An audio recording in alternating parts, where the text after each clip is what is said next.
Tak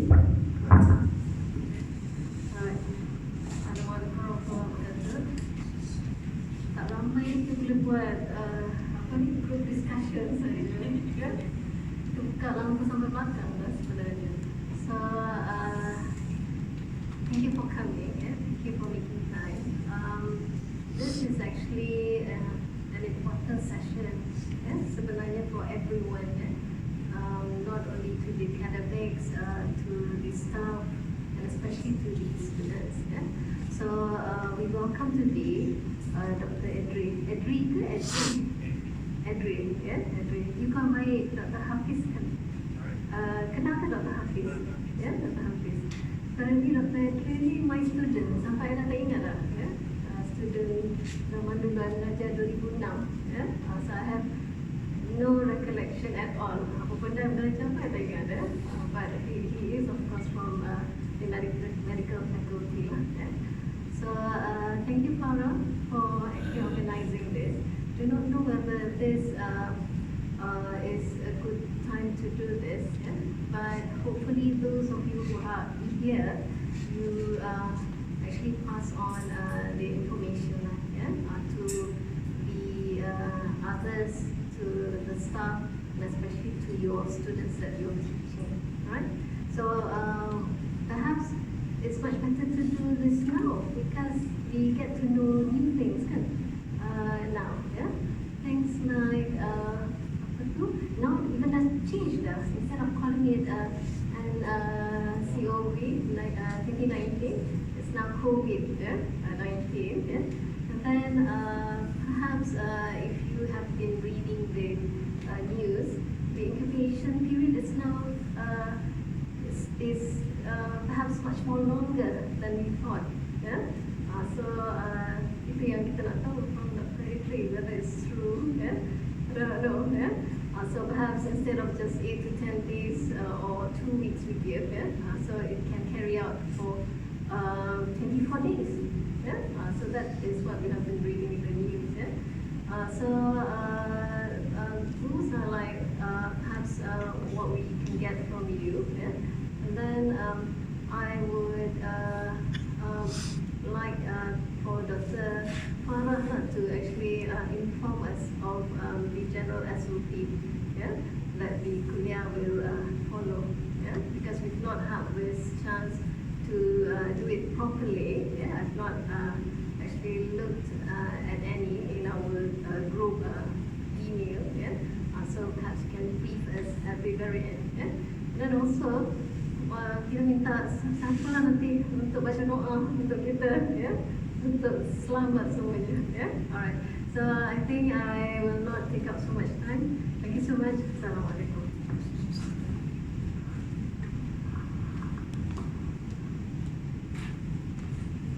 Thank you, Professor Dr. Suzana Abdul Rahman, for the opening remarks.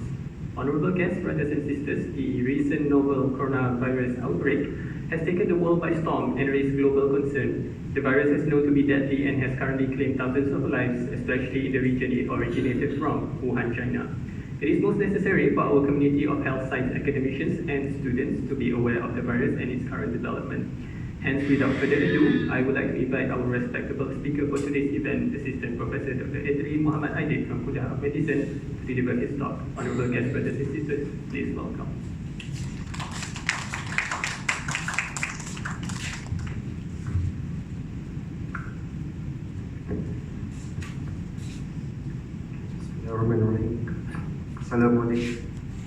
Assalamualaikum warahmatullahi wabarakatuh. And a very good evening, okay, I would say. Thank you very much to Prof. Suzana, Dean of Kuliah of Health Sciences, Dr. Zulfaiza, okay, Deputy Deans, and all other Deputy Deans of the Kuliah, and also fellow colleagues as well as students. May I know how many students are attending this? Can you just give a raise of hands? Students. Students. One only. Yeah, the rest are staff. Okay. Brother, PhD, masters. Actually, before I start, actually, we already had a series. If you follow closely with IIUM, KUANTAN, and as well as KOMPA, we actually had a series of awareness talks. We had it before the first time during sometime early of this month. Okay, we did it in banquet hall. Okay, in OCD, whereby the target group were actually for staff.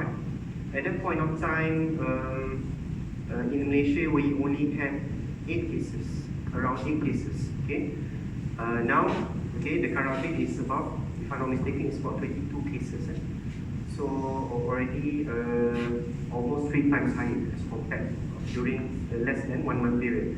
So basically, why we are doing the updates regarding the awareness?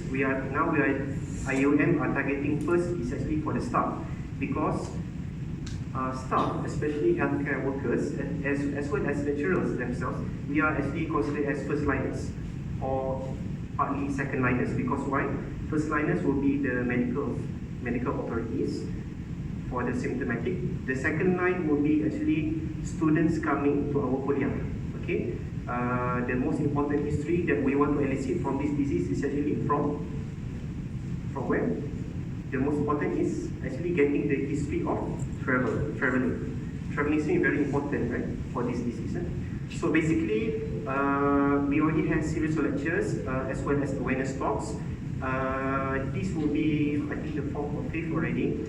We already covered for IIUM KUANTAN campus as well as KOMPA. We did a live stream before, and then we covered talks under Kuliah of Pharmacy, Kuliah of Sciences, Kuliah of Nursing, Kuliah of Medicine, and today, Alhamdulillah, Kuliah of Allied Health Sciences. Okay, so as the name implies, okay, the World Health Organization, as far as we are concerned, is the main body. Okay, the main body that is one of the most reliable sources of information that we can get regarding any type of health issues, not just this COVID-19, but also others. Okay, it is highly reputable. So based on the World Health Organization, they already changed the name. Before this, we know this disease as novel coronavirus. Okay, novel coronavirus 2019 or 2019-nCoV. Okay, now they already changed the name because they actually, the novel coronavirus is only a temporary name. So now they are officially naming as COVID. COVID stands for Coronavirus Disease 19. Okay, 19 is actually to signify that this is a new virus, new disease that came into light in late of 2019, around December. Okay, I'm talking about in 2019, around December. Don't be, how to say, don't take 100% from it, because December is the time that we detected the case. But for all you know, this disease has been circulating even before we detected the first case. Okay, as mentioned by Professor Susanna just now. Now that we know now is actually the infection comes to a human being from the day that the infection comes to your body until the development of the first symptom. This is called incubation period. It's around 14 days. But there's also some reports that says that actually this disease can come about later than that. Okay, so meaning to say that December is the starting point that they detected cases, but the exposure towards the disease is actually earlier than that. It could be around November, it could be around October, even before that. We do not know. It is just that the notification and also the detection comes about early December in 2019. Okay? So this is just some background information for you. Okay, I just want to recap back in terms of the first number of cases, as I mentioned earlier. Why do the Chinese health authorities noted this issue in December 2019? They noted that there are a few of the patients that come to the hospital, okay, in Hubei province. They came with very mild, moderate to severe form of respiratory illness. Okay, respiratory illness here meaning to say it is actually a form of pneumonia. Pneumonia is actually inflammation of the lungs. Okay, so basically the patient coming in, not one but more than one.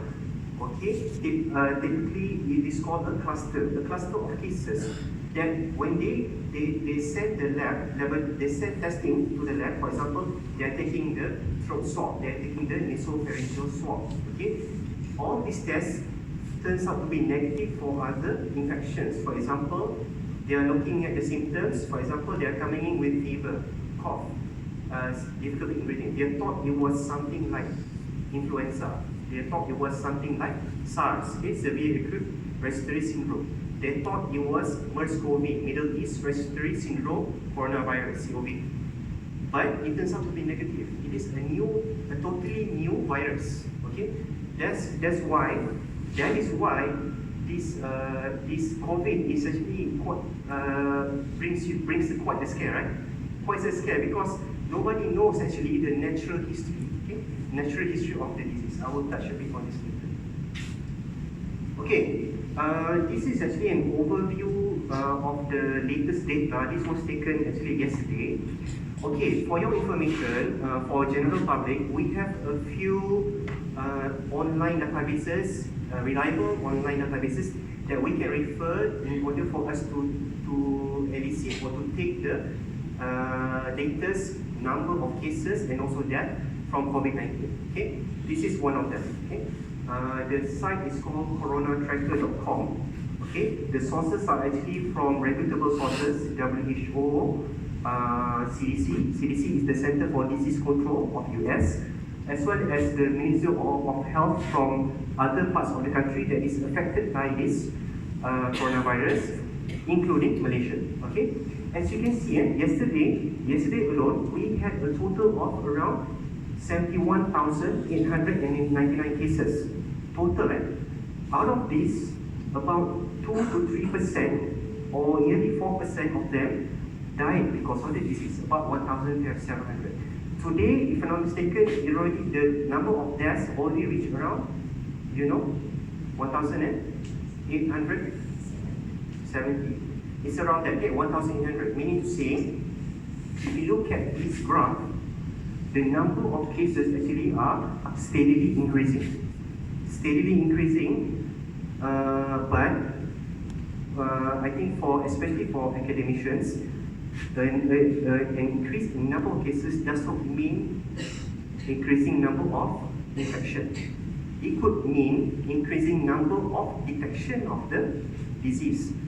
Okay, I want to touch a bit on this. What do we mean by detection of disease? Okay, for COVID-19, this coronavirus, we call it as we detect cases using our case definition. What is case definition is when a person is having fever, cough, and respiratory illness, respiratory symptoms such as difficulty in breathing, and history of coming from China, mainland China, or comes into contact with a confirmed case. This is what we call as case definition, that we call as PUI, person under investigation.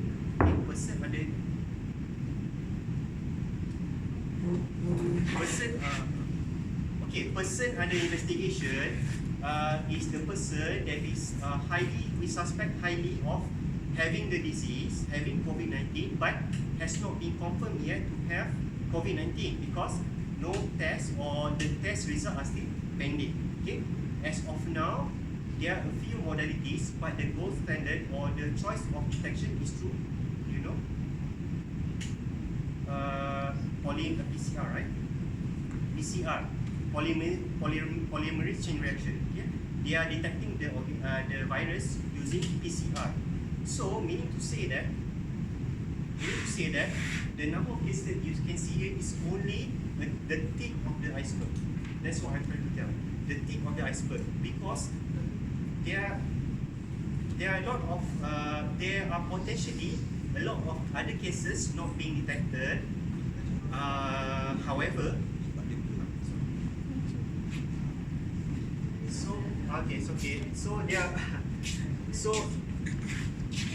okay. So there are a lot of cases. There are cases that is not being detected yet, but it could mean that these cases are not detected because the person having the disease are having only mild symptoms. Okay, mild symptoms. For example, only having mild fever, not feeling good, some cough and some difficulty, but he or she still think that it is okay, no need to come to hospital. Okay, so that is why when we are interpreting any data, we have to interpret data with caution. Okay.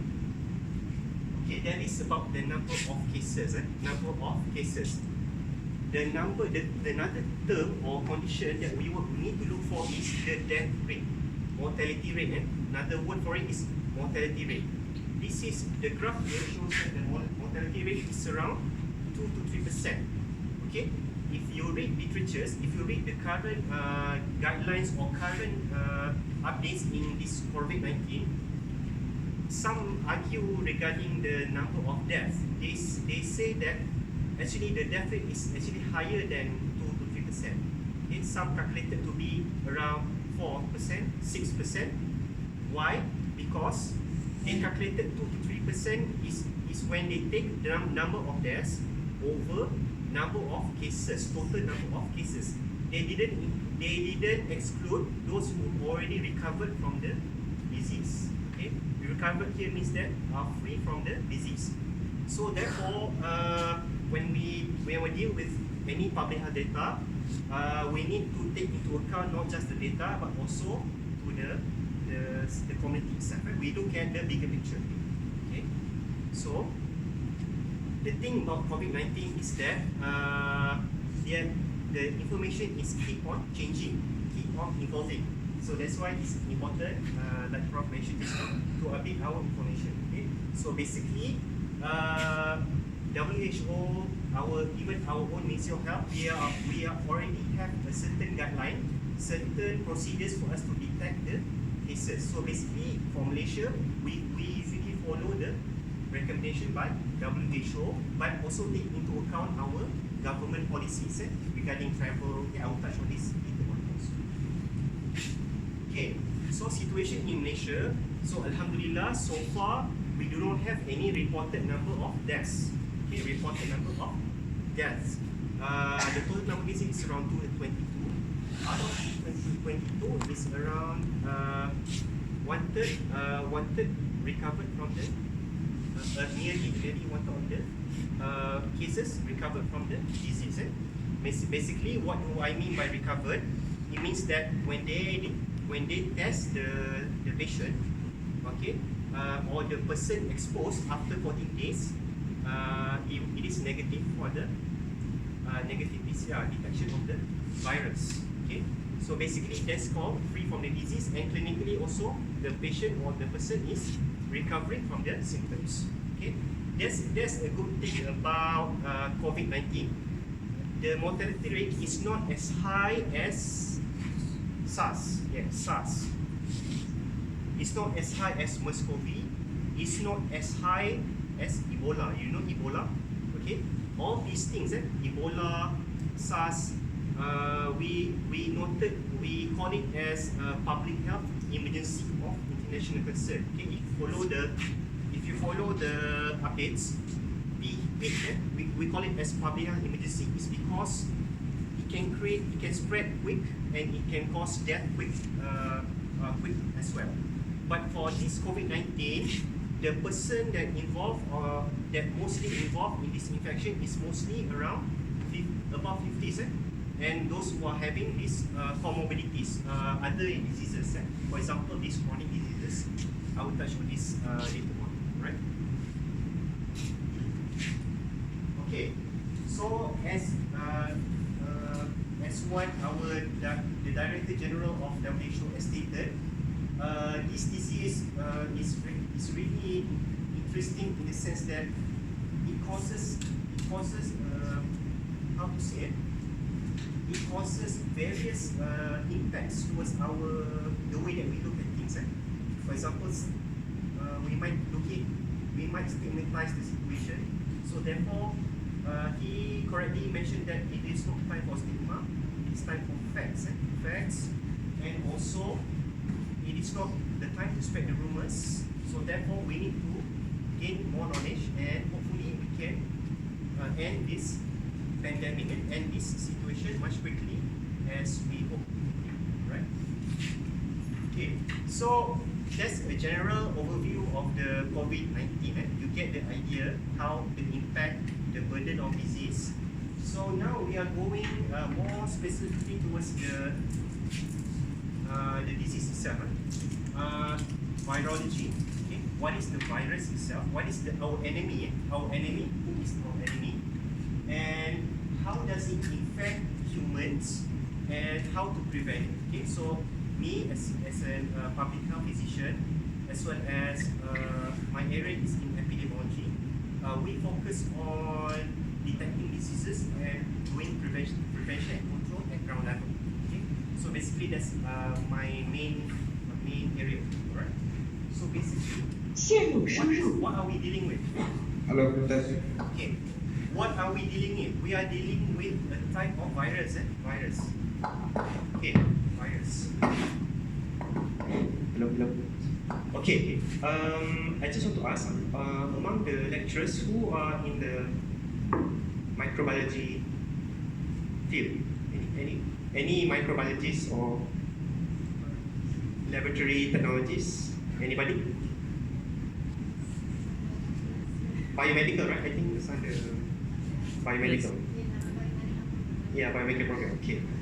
So basically, I think you also have this basic medical sciences, basic health sciences.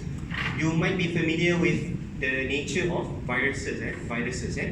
Viruses, particularly coronavirus. Corona, do you know what it stands for? It stands for crown. It's also coined as a virus that having crown-like or spike proteins. Okay, this is the main virulence factor. Virulence factor is the factor that can cause disease as well as relates to the severity of the disease. So the spike is the main weapon of this coronavirus. Okay, I will touch on this afterwards in more detail. So basically, the family is Coronaviridae, and it is an enveloped virus, and the genome is actually single-stranded RNA. Okay, all these clues, all these features are very important when we are producing or researching on antivirals or even vaccines in one way. So basically, we need to know the biology and also the mechanics in order for us to defend ourselves, as well as not just in terms of developing vaccine, developing antiviral, but also in terms of prevention of the disease. Okay. Okay, I think most of you already know that viruses are smaller than bacteria, especially compared to prokaryotes. Eukaryote viruses are around 20 to 200 nanometers. Okay, very small particle here. Okay, so therefore, when organisms are small, they tend to transmit faster as compared to other types of organisms. And when they are able to transmit faster, they are able to cause very rapid spread from one person to another. Alright? Okay, this is the view of the virus under the particle under the electron microscope. Okay, so this is a valuable tool to detect the virus. So basically, how do we detect it is through RNA amplification technique. Okay, we use PCR. So in Malaysia, for those of you who do not know, we have dedicated laboratories to detect this COVID-19. Do you know where?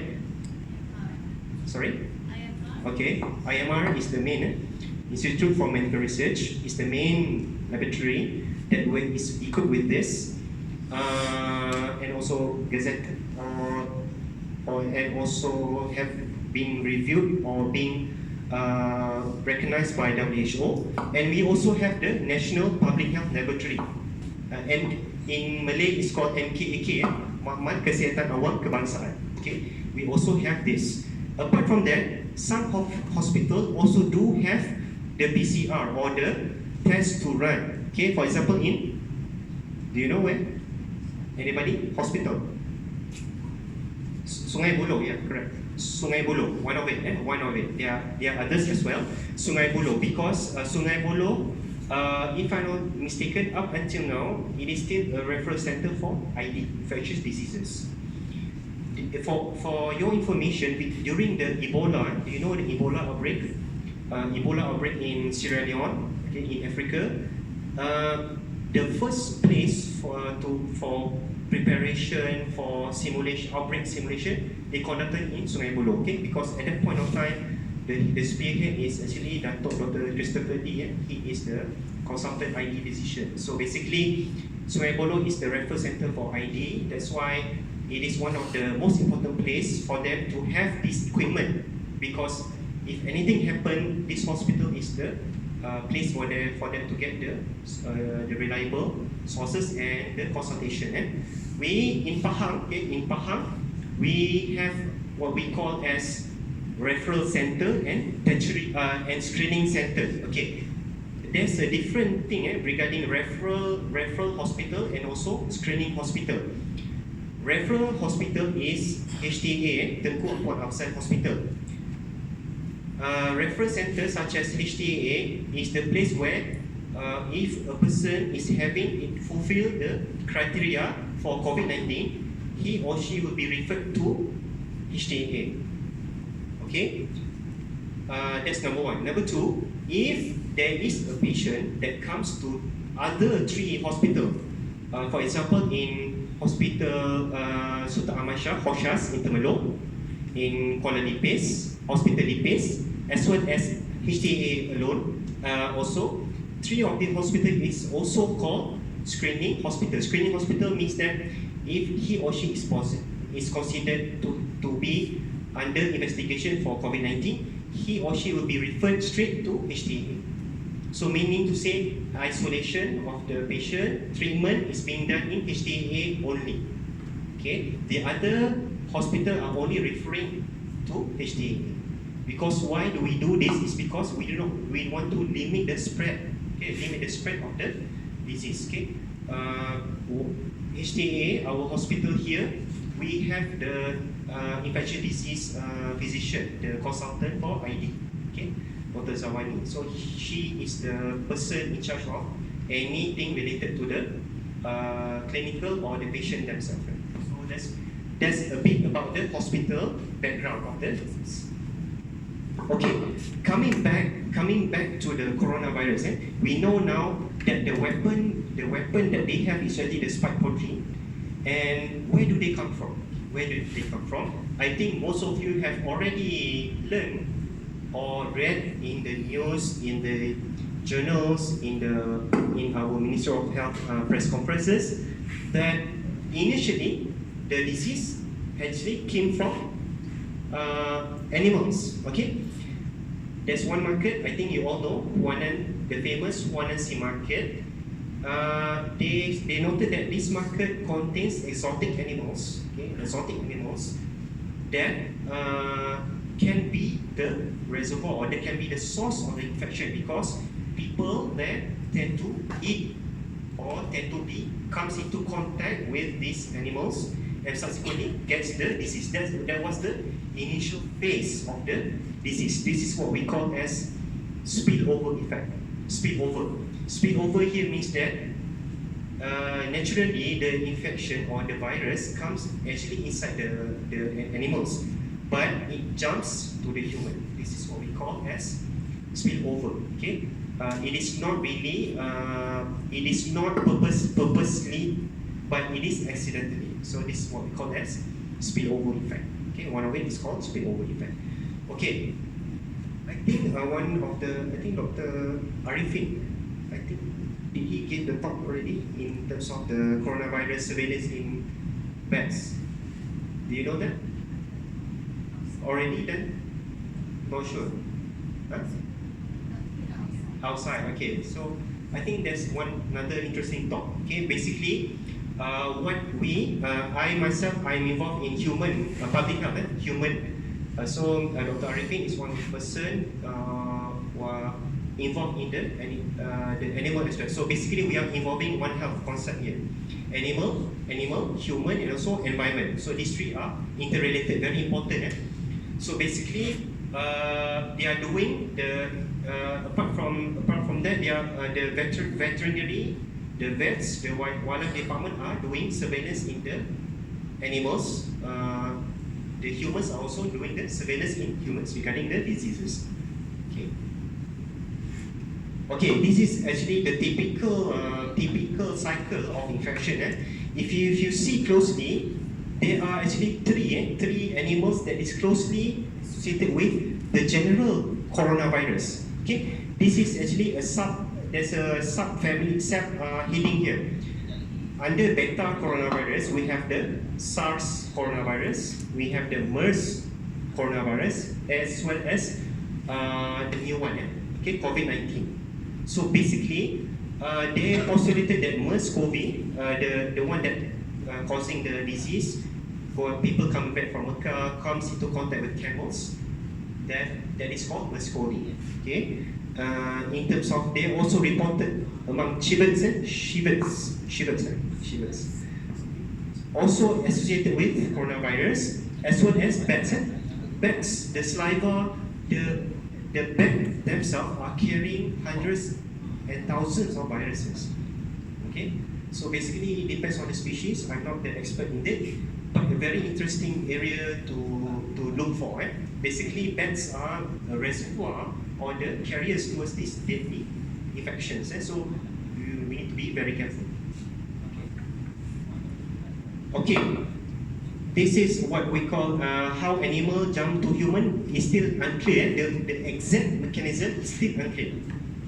But there are preliminary studies, initial studies stating that when they take the example from animals in the KUANTAN sea market, they tested for this coronavirus 19. It turns out to be positive. So therefore, they successfully isolated this virus from one of the or some of the animals in the KUANTAN sea market. They have the association, but because it is still fairly new, no one really knows 100% for sure the source. Okay, but it's just a theory and also preliminary work. Okay, we already touched on the source. Initially, it was animal to human through injection and through touch. Now we are going into the resistance. In literature, they mention according to CDC, Center for Disease Control, the coronavirus typically does not survive in a surface. For example, if let's say the spill from the droplet is on the surface of the table, it does not typically survive for more than a few hours. But according to, I think a few days ago, or 1 week ago, there's one of the articles stating that the researchers found out that the coronavirus is able to be present in one of the surfaces more than, I think, 9 days, something like that. 9 days, longer than a few hours. Okay, there are different school of thought here, because why?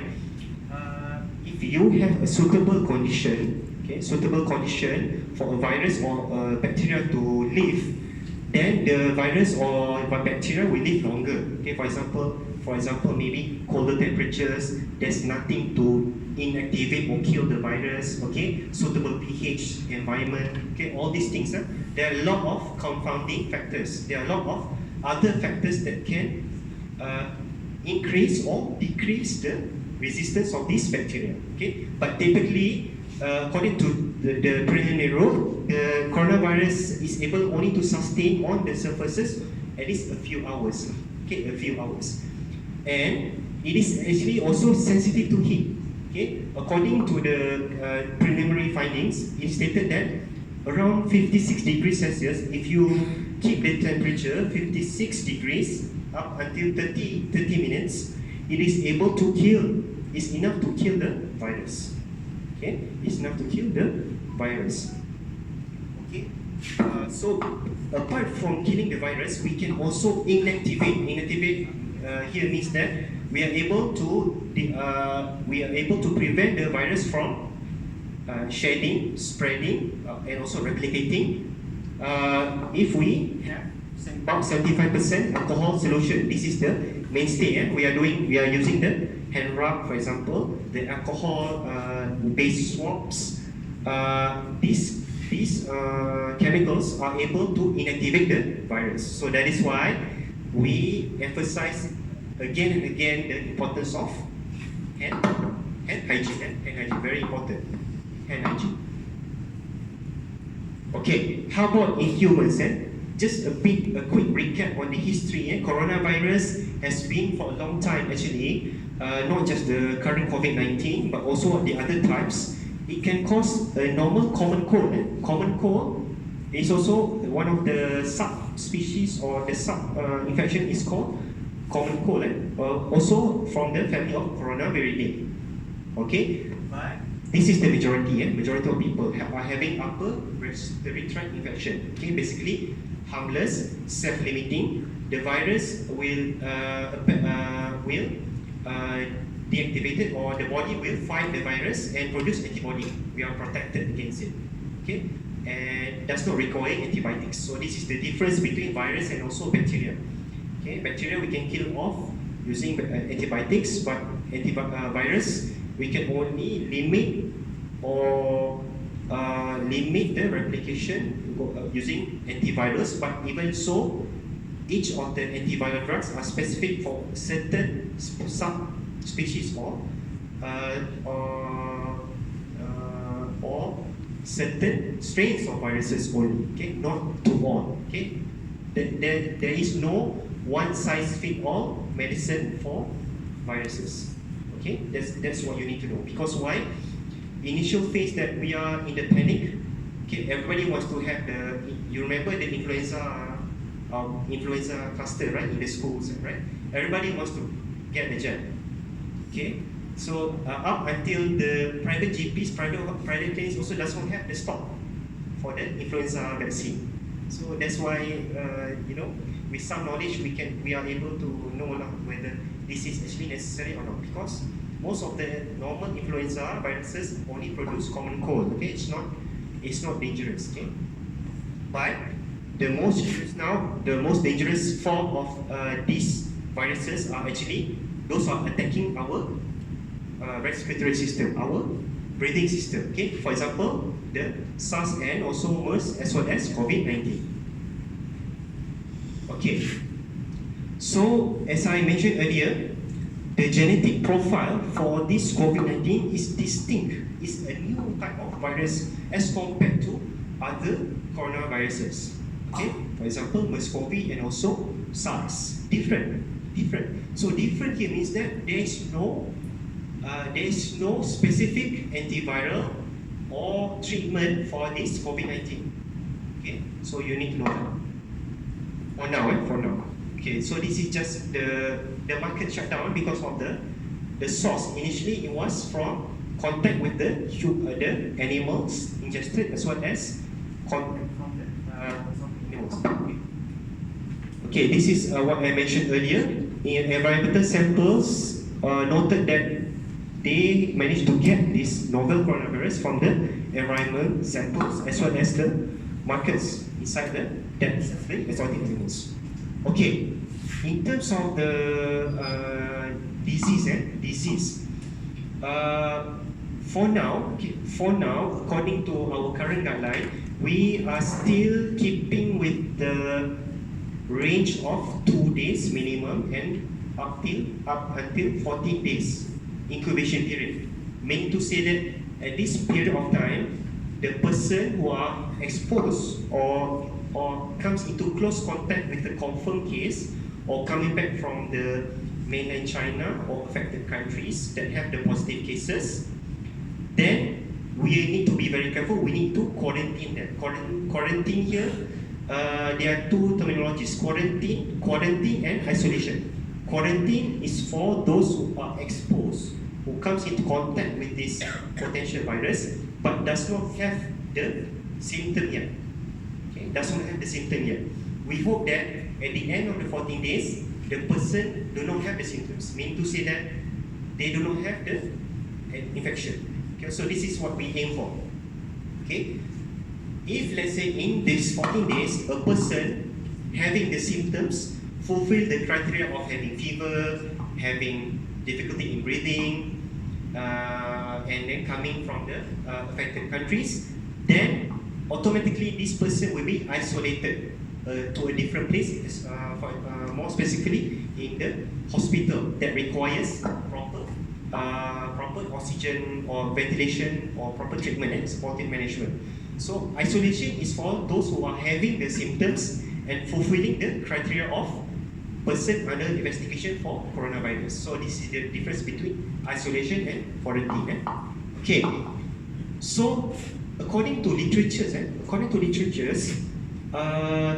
they say that the symptom, the typical symptom starts around 10 days. Okay, around 10 days. There are a lot of papers. Some reported mean, some reported median, but it's around the range is around 2 to 14 days. But usually the symptoms will develop around 10 days, day 10. Okay, about day 10. Okay, so it is the point of time where we have to be very careful. We have to be very. Okay, so the most severe disease comes after the 10 days. So basically, that's what is very important for us to take precautions. Okay. So a quick recap of what is the susceptible or the risk factor towards the disease. It is noted that majority of the cases are coming from those who are older age group. Okay, the median is around 50 years old, according to the preliminary findings of the patients in China. Okay? Around 50 years old and above. Okay, and also having comorbidities. Okay. Okay, this is the clinical characteristics. This is published, if I'm not mistaken, in Lancet. Okay, published in Lancet, whereby they noted that most of the people are having this, the patients, the confirmed case, confirmed by lab, they are having hypertension, they are having cardiovascular diseases, they are having diabetes, they are having cancer. Okay, most of these diseases.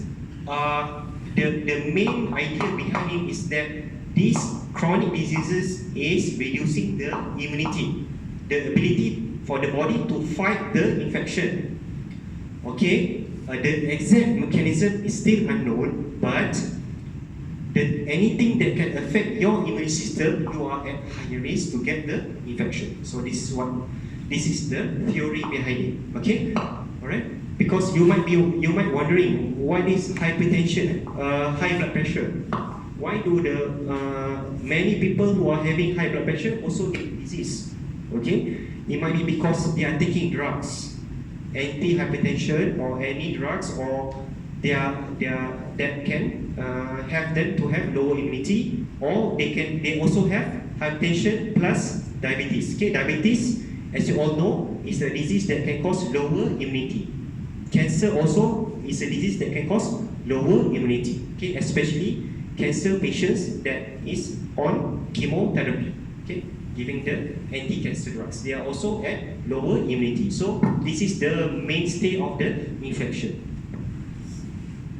Okay, as correctly mentioned by our Minister of Health, Dr. Zulkifli, the most important, especially for frontliners, most of the persons who comes into contact with potential cases, the most important thing is protect yourself. Okay? Protect yourself. If you think that you are going to a high risk area, for example, you are going to HTA, for example. You are going to HTA, you want to visit the relative in the medical ward, near the isolation ward. You might need to wear, you need to wear at least your 3-ply or surgical mask. Okay. Previous talks, they asked me an interesting question by the participants as well, from students as well for the staff. They are asking me if we don't have the mask, because those stock now, right? Those stock masks, sanitizer, what can we use? Other materials that we can use. So my answer is I don't know 100% because this is the area that we need to, I think, work for. Maybe one of us can among lecturers, among academicians, among the staff, we can think of other, novel, protective equipment that we can develop, cheaper, more cost-effective, reusable, that can be used in the future. Okay, so this is the area that we need to look for. Sorry? Yes. The normal mask is effective, but the problem is the demand is more than the supply. Okay, we need to have a backup plan. So in these cases, in these circumstances, we do not have the the direct plan B. We need to say, let's say these diseases are affecting, for example, our neighboring country China. They don't have the supply. So where can they protect? How do they can protect themselves? Okay, so my best advice would be, if you don't have this mask, this sanitizer, clean your hands clean. Okay, clean your hands clean. I will show you the steps of how to do a proper hand hygiene, and please don't touch your upper respiratory tract. Okay, meaning to say, if you touch something, please wash it first. Don't go rubbing your face. Okay, this is the only mechanism that we can use for us to be able to protect ourselves. So basically, difficult question to answer. I don't have the exact answer. There are rumors speculating around masks are being transported in China.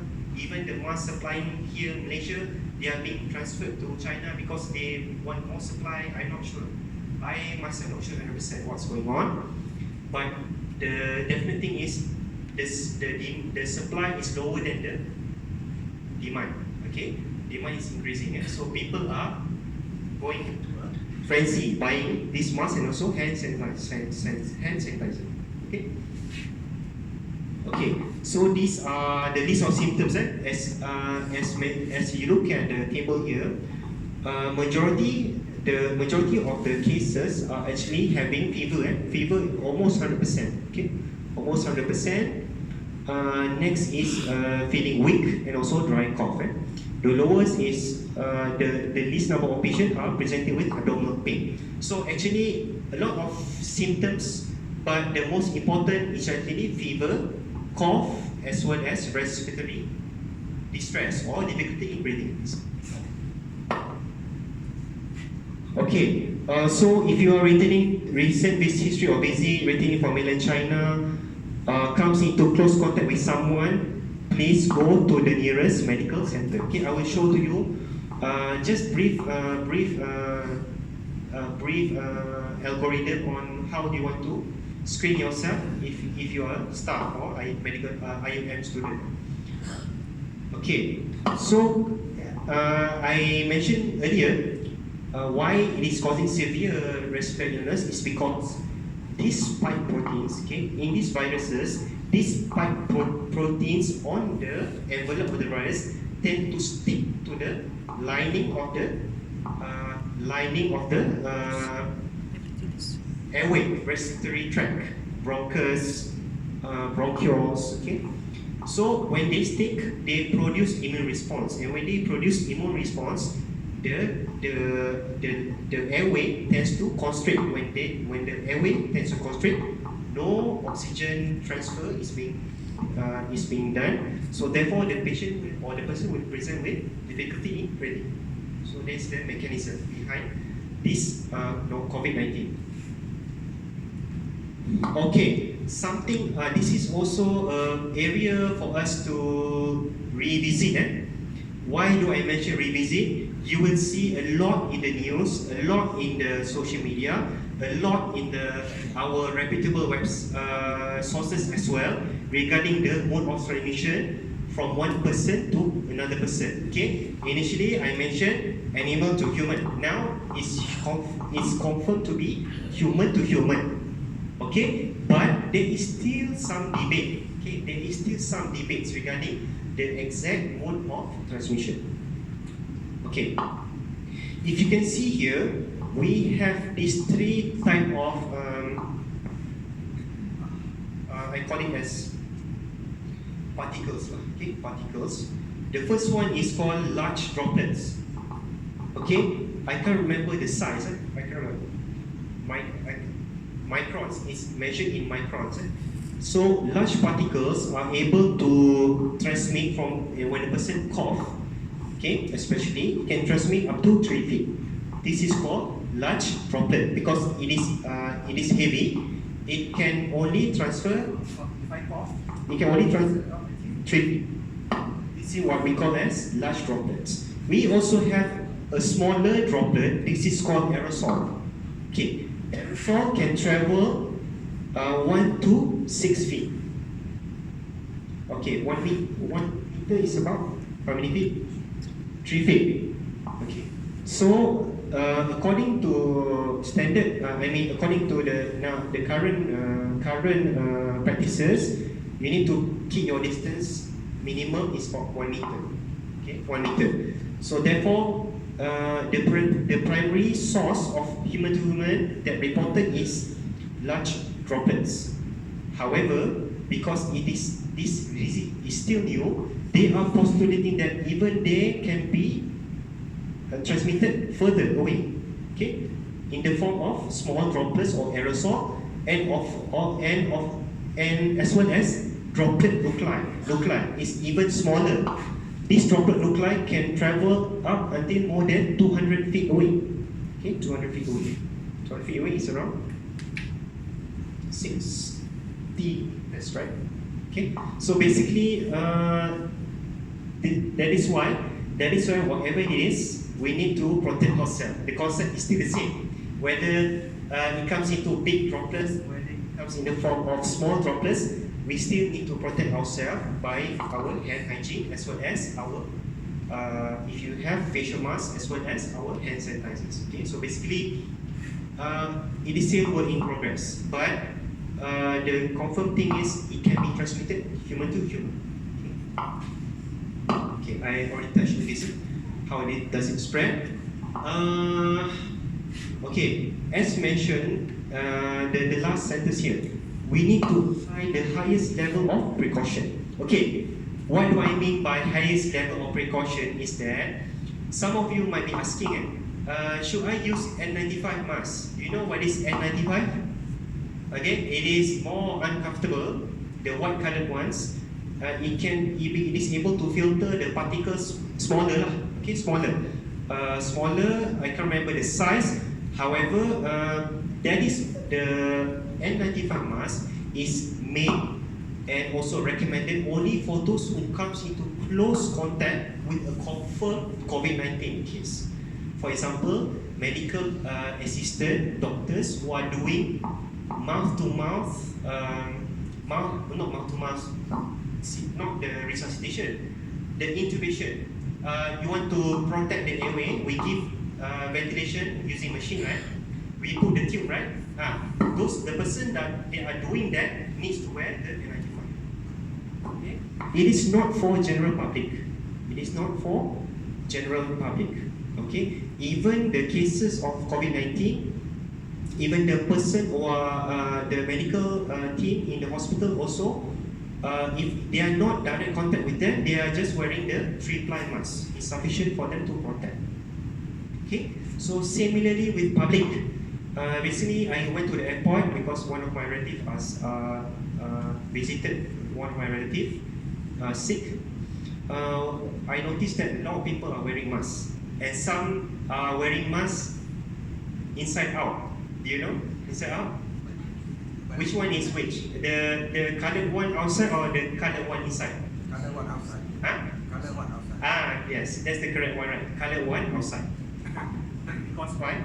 The outer layer is the protective layer. Okay, the protective layer towards the particles, filtering out the potential pathogen. Okay. Now we go. We need to go straight to the prevention. How to break. So in public health, the term that we coin is actually how to break the chain of transmission. Okay. we cannot prevent totally. COVID-19, for all you know, is basically it is a test from God, Allah. Okay, basically we are dealing with something new, dangerous, and we need to protect ourselves, but not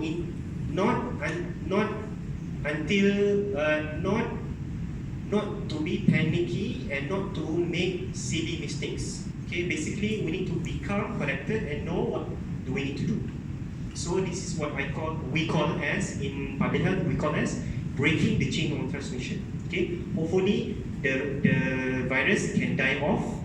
Okay, and our body and our efforts, we can boost our immunity to fight this infection. So basically,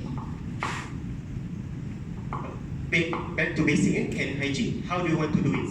Okay, can just do a simple practice, everyone. I think, can we do the 7 steps of the hand wash? Can we do that? Just practice,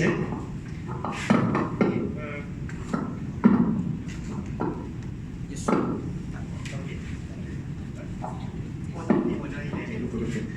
Okay, so basically, okay, the first step, okay, just follow me.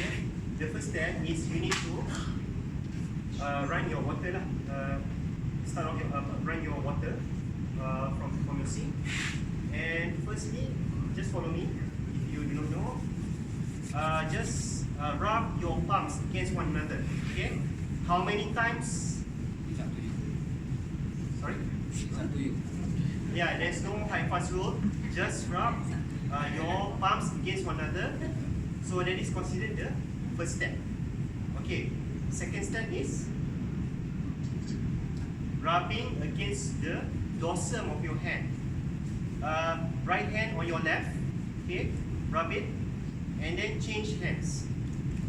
Okay. And then change your hands. Okay. Second step. The third step will be rubbing your knuckles,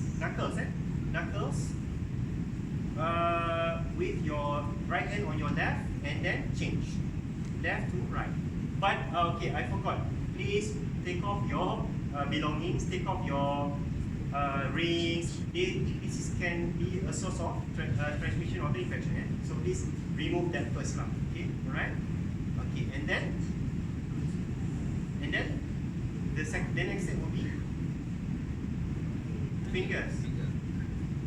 Your thumb. Sorry, fingers thumb. Okay, rub your thumb left and right. Okay, left and right. And then what else? What else? Use your Fingers. what do we call this? Fingertips. Rub against your palm. Rub inside the center of your palm. Okay, center of your palm, left and right. Okay, and last but not least is wrist. Okay, so wrist, left and right. Okay, you do this as frequent as possible. Inshallah, you are protected and you have a good hand. So please give yourself clap hands. Okay, thank you for this simple practice. Okay, so basically this is what I usually tell to the public. Basically, simple steps comes a long way. Basically, simple steps comes a long way. Okay. Sorry. Okay.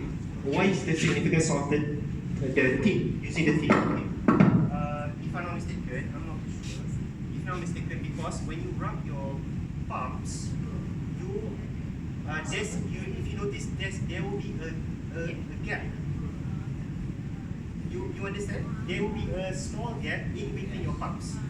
So that is why that is the idea behind using the tip of your hands to rub against the center of your palm. Okay. The concept is you want to cover as much surface area as possible. Alright? You want to cover as much surface area as possible. Okay. Any questions or any other you want to ask? You can ask at the end. Okay, so basically there's the 7 main steps of hand hygiene, hand washing in terms of hand washing. Okay, next one is when do you want to observe your hand hygiene. In general public, if you want to touch or you are touching a surface area that potentially can have any pathogen, you need to do the 7 steps of hand washing. Okay, but if you are in healthcare setting, especially you are visiting a relative, or you are dealing with a patient, you need to observe what we call as 5-moment hand hygiene. You need to do the similar step, or you need instead of using the water, you can use the alcohol rub or the hand sanitizer. You need to do this according to 5 steps. 5 moments. The first moment is before touching the patient, okay? And then before touching, you sanitize your hand. Okay. Secondly, after doing any procedure or anything touching the patient, anything that doing the procedure, you need to before doing it, you need to use your hand sanitizer. Number 3 is after your comes into contact with anything coming from the patient. For example, if you are working in the lab or you are working as a staff, you are taking the sample of the throat, the sample from the patient, then you need to sanitize your hand. Okay, and then number 4, after touching your patient, and number 5, before leaving your surrounding. Okay, before leaving your surrounding or touching anything related to the surrounding. So this is what we call as 5-moment hygiene. Okay, very important, especially in hospital. Okay, is hospital. Okay, so basically, we come back to whatever that we have known before is basically back to our Islamic principle of cleanliness. Okay, at-tuhur syatrul iman.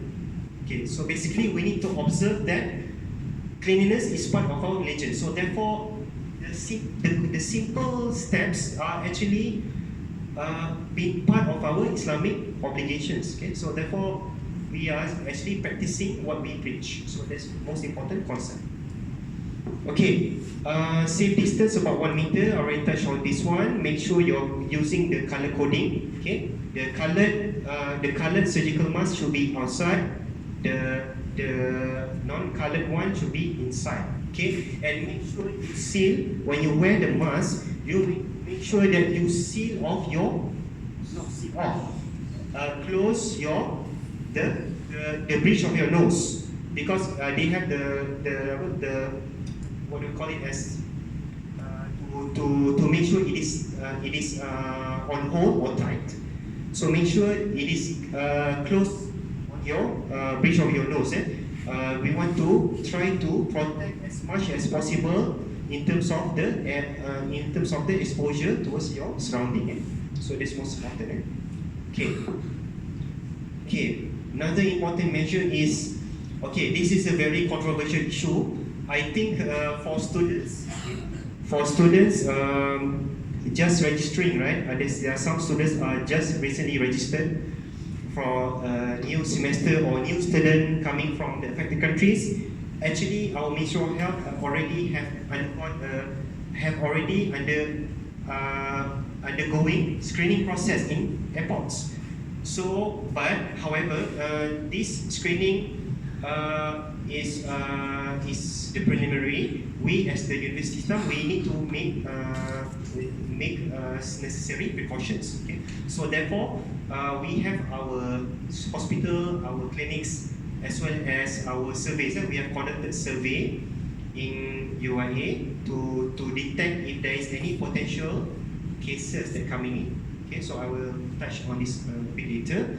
So basically, whatever that we have, we know we need to spread the word, because some of our colleagues or some of our friends, relatives do not know about the disease and might have false rumors. False rumors circulating. We need to stop. Okay, we need to stop spreading false rumors. Okay. They are also talking about important measures. For example, we want to protect ourselves. Vaccines, it's still a long way. Now they are just entering first phase of clinical trial. It's still a long way to go. But hopefully, we are able to produce the vaccine that can protect against the disease. Okay, this is also quite a controversial issue. I think most of you have relative or your friends talking about Malaysian government not doing a good job initially, right? We are not restricting the travel, right? Anybody can to and fro going to the affected countries, so on and so forth. Giving pressure to the government. Yes, we need pressure. We need pressure groups to pressure the government, but they are doing things according to evidences. According to evidence, this one in terms of public health. According to they did systematic reviews, they did meta-analysis.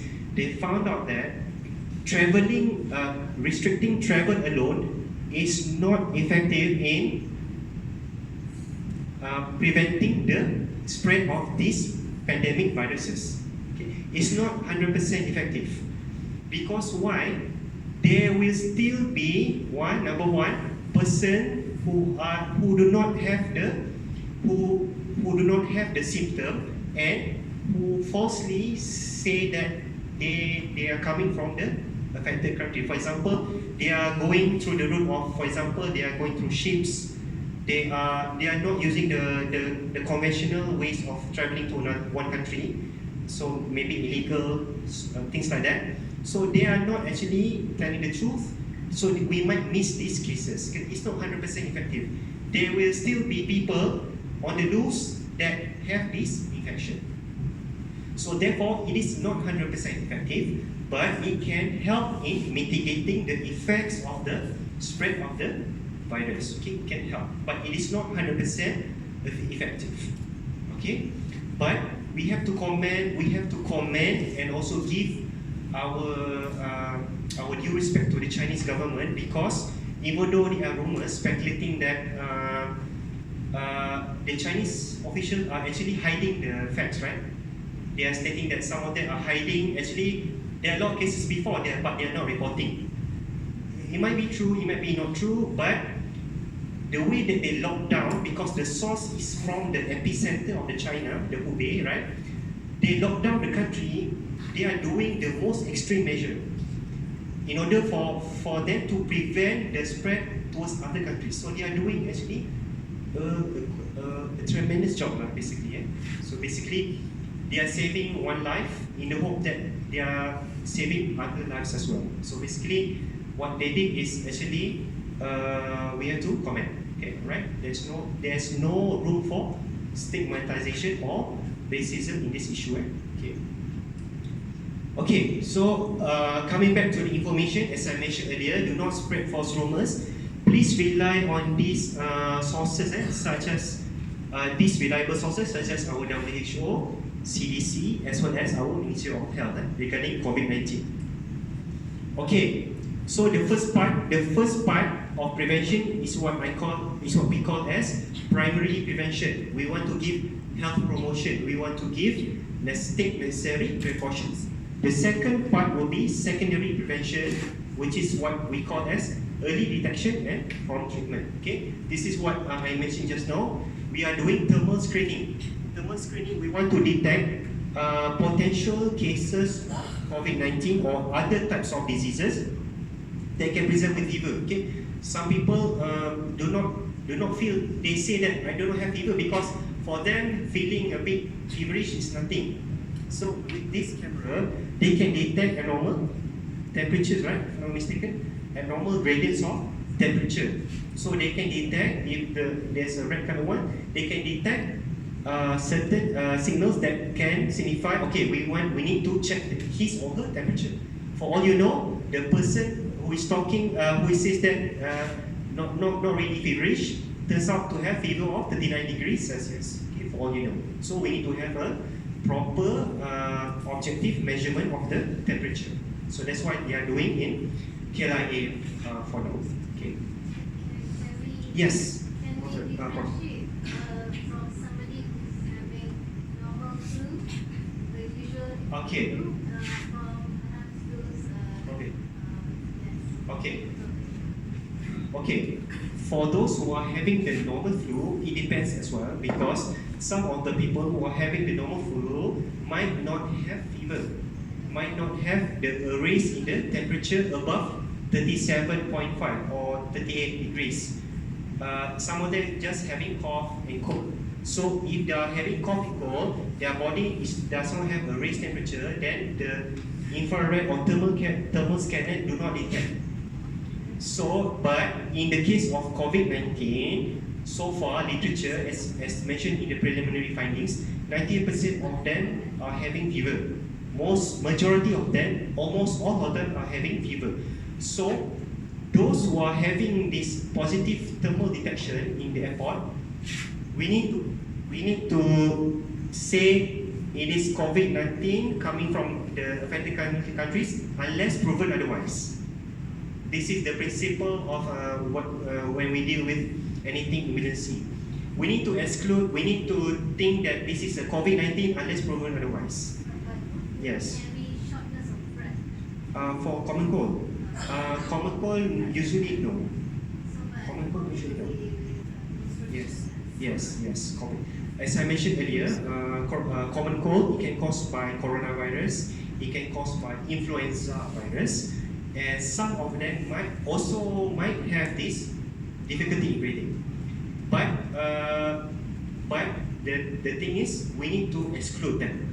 If they have the origin, if they really have the COVID-19, we need to screen properly. We do not want to miss. So therefore, any person having fever, having cough, having shortness of breath, coming from the affected countries, there are also even reports right now, positive cases, but they do not travel from other countries, right? They are also isolated cases, right? We need to say they might have contracted disease from one person in the country. This is what we call as local transmission. So therefore, we need to rule out until the test result becomes negative. Okay? Until the test result becomes negative. Because that is the purpose of screening. Screening is not 100% detecting accurate. We want to exclude other types of infectious disease that is not dangerous. We need to pick up among those who have fever, how many of them are actually having COVID-19. So we need to make our screening as wide as possible. But it comes to a price lah. Basically, the staff here are doing a lot of work, very thorough work. Okay, they need to screen one by one. If they have fever, they have the symptoms, it is COVID-19 until proven otherwise. Okay, so they are taking the necessary precaution. Okay, so these are the steps of the healthcare worker, especially direct contact with the person who is positive for the case. So this is an N95 mask.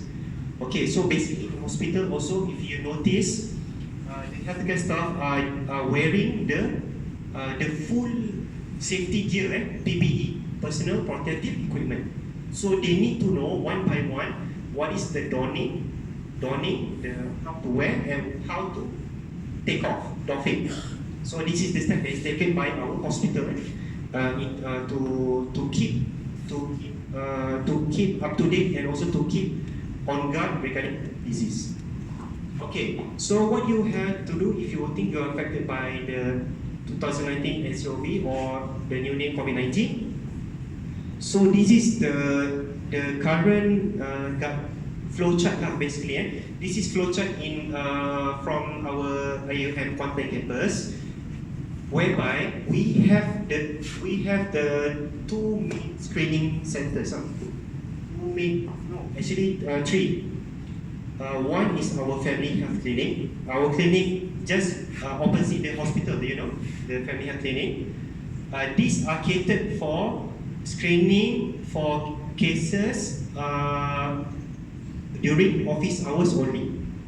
Okay, there are staff that is dedicated to wait outside and screen if anybody is having fever, shortness of breath, just travel to the affected countries, then if they fulfill this criteria, they will be isolated in a proper isolation room. There's a pre-specified isolation room in our family health clinic, IIUM family health clinic. Okay, this clinic is run by our Department of Family Medicine in Comet. So basically, office hours, you need to go to family health clinic. Okay, if you are, especially for staff as well as the students. Okay. Number two, we also have a mechanism for students, especially this one is during the registration. Students coming in, we actually blast an email as well as survey. We want to ask the student before they coming in, do they coming from any other places affected by the COVID-19, and do they have the symptoms? If they have, they will report to the OCD, especially the OSEL. They will report, and we have a mechanism to quarantine those who are exposed, okay, those who are fulfill the criteria. The backup plan is to quarantine them in the one of the empty mahalas. Okay, I'm not sure whether you know this or not, but we have identified a few mahalas. I think Talha, and also one of the sisters mahala, empty lah. Basically, if they do not have the symptoms, but they coming from these countries, and we suspect they might be at risk, so we can quarantine them. But if they are having symptoms, straight away we will refer to the hospital, the HDA. Okay, so this is for the office hours. But after office hours, everyone should go to the hospital. Okay, so similar process. If you are going to the IIUM medical center, okay, our UIA medical center, we will screen you and see whether you fulfill the criteria of having COVID-19 or not. If yes, we will refer to the HTA, because HTA is still the mainstay of the treatment. Everyone who is highly suspect, we send to HTA. Okay, so our IIUM medical center is still considered as a screening hospital. Okay, so we have this guideline as well. Okay, this is sorry, you cannot see here. This is an official statement by the OCAP. Do you know OCAP? Okay, OCAP. This one is from, I think, a few days ago, to 12th of February, stating that so far all of the survey and also surveillance found out that alhamdulillah, there are no potential cases, and there are no cases that we suspect COVID-19 among our staff and also students. Okay, this is a few days ago, around I think 5 to 6 days ago. I'm not sure regarding current situation, but hopefully we are safe, inshallah. We pray our best. Okay, so last but not least is, if a person comes to the hospital having severe ventilation, severe form of respiratory illness of COVID-19, then we need to give supportive care only. Okay, if you read the latest guidelines or the latest papers, some of them are using antiretroviral drugs, anti-HIV drugs, to try to reverse the condition. But it's still a long way to go. Okay, it's still a long way to go. So we still need to be up to date. Basically, it is not the 100% confirmed yet, but it is a promising update. Okay, we hope that we can do something basically to reduce the number of patients or person dying from the disease. So okay, this is I'm going to one of my last slides. So doa. Okay, we always pray that anything that is happening, it is just from God. Okay, we must believe that Allah will not burden us more than we can bear. Okay, so basically, always pray for our best. And before I end, I would like to acknowledge these 3 persons. The key persons are basically we have Dr. Hidayah. Okay, Dr. Hidayah is our clinical microbiologist in our medical center. Okay, she is the one who actually actively involved in doing the SOP guidelines for our management of COVID-19 in our campus, and also our emergency physician (ED), emergency physician in medical center, Dr. Safwan, and also my colleague, Dr. Adil, public health physician as well, for contributing towards the development of these awareness talks. Okay. And last but not least, if you don't remember anything from this session, please remember Wuhan. Okay, please give tribute to the heroes. I think one of you might read in the news. There's one doctor, right, in Wuhan, right? I think the doctor is an ophthalmologist or one of doctor actually noticed this rare occurrence and tried to notify the official, but somehow the notification is kept underneath. So basically, he